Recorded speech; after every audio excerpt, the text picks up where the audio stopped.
So today, I have a big one for you. I have a good one for you. We have the Kingslayer, Jaime Lannister, taking on the rogue Prince Daemon Targaryen.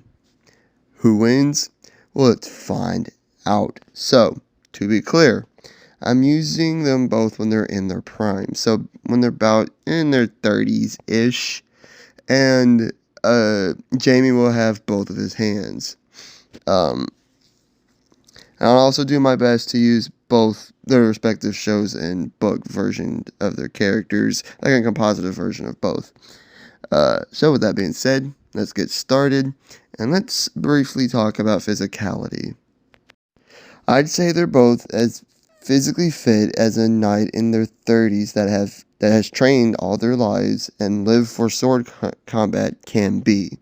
They both can easily cut down armored knights, endure lots of punishment, whether it's Jaime surviving getting his hand cut off, or Daemon fighting through 3 arrows hitting him, and both are fast and graceful.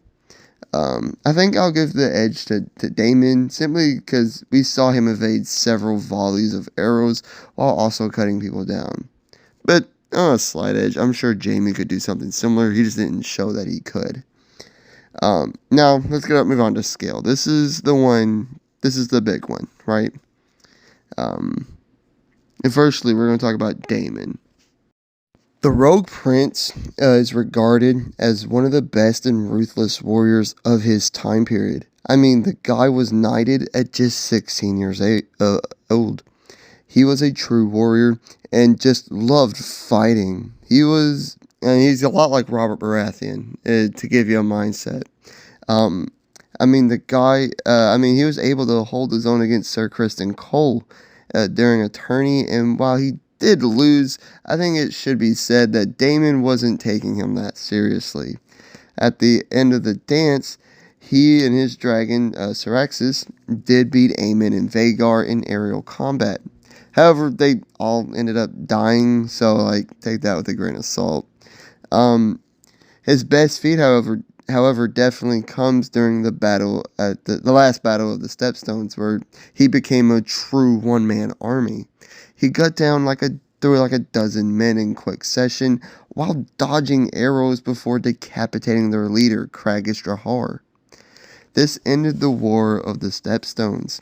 His fighting style was just ruthless, relentless, and precise, all at the same time. He was also just tenacious, ambitious, and a strategical commander. During his time as the Lord Commander of the City's Watch, it was the most efficient the City Watch had ever been, and probably ever was, as the crime rate in King's Landing dropped significantly. While his methods might have been a little not right, but the crime rate went down, and that's what's important here. But Jaime Lannister is regarded as one of the very best warriors of all time. This is said by George R.R. Martin, the creator of this universe. And if anyone knows how good Jaime is, it would be his creator and creator of everything else in the world that they live in. The hard part about that, though, is that he never proved that before losing his sword hand. And that's because during Robert's Rebellion, Jaime didn't do anything but guard the Mad King. He just didn't leave King's Landing. He just guarded the king. But he has done some stuff. As a teenager, he was able to hold off the Smiling Knight for a time. Arthur Dayne had to show up and finish the job, but at just 15 and holding off a psychotic knight, yeah, that's a feat. And then he was knighted at just 15, which is the youngest ever to be knighted. Although, again, that was just a political stunt to piss off Tywin. Every time Tyrion was in a trial by combat scenario, he always named Jaime as his champion, as he believed no one could beat Jaime.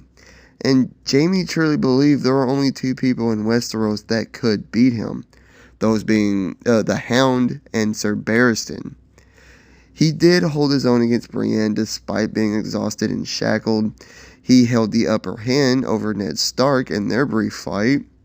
His best feat, however, comes during the first battle of the Five Kingdoms, where he cut down 10 men and quick session, and if his sword hadn't got stuck in the skull of the 10th guy, he definitely would have cut down Robb Stark too, ending the war right there and then. He is a cunning and tactical commander too, and he just moves with great fluidity. He also just exuded confidence. As far who is better, I'm gonna give it to Jaime.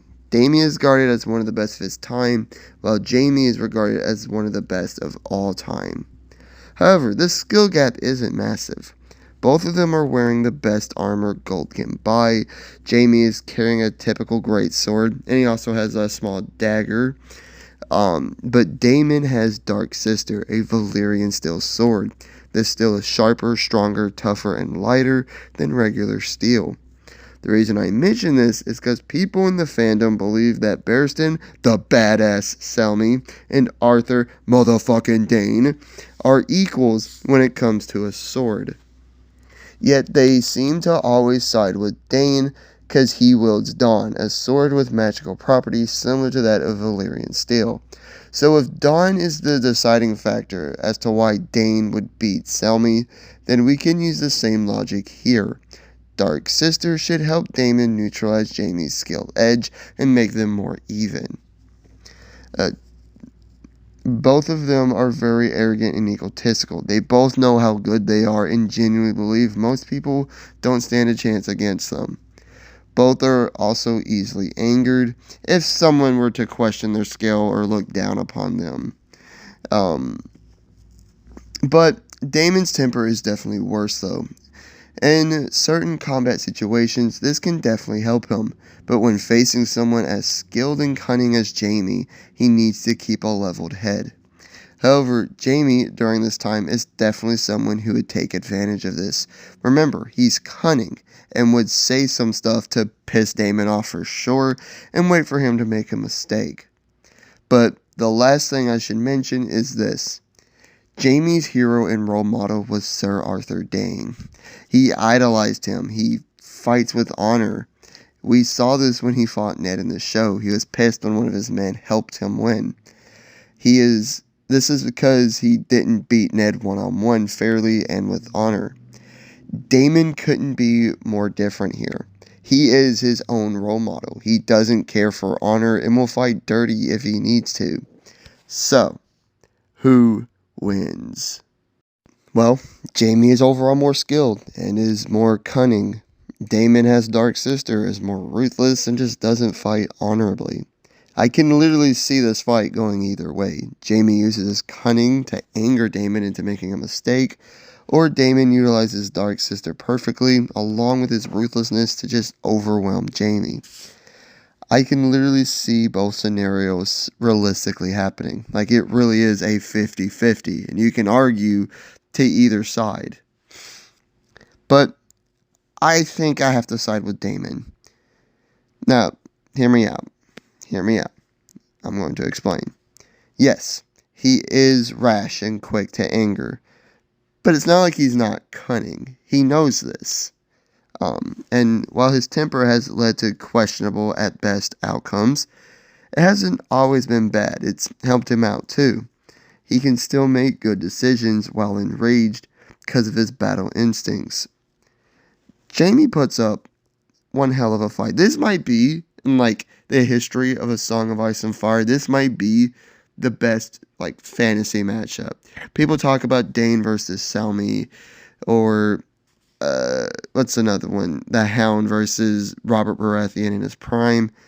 But in my opinion, this is my number one best fantasy matchup in The Song of Ice and Fire. The Kingslayer versus the Rogue Prince.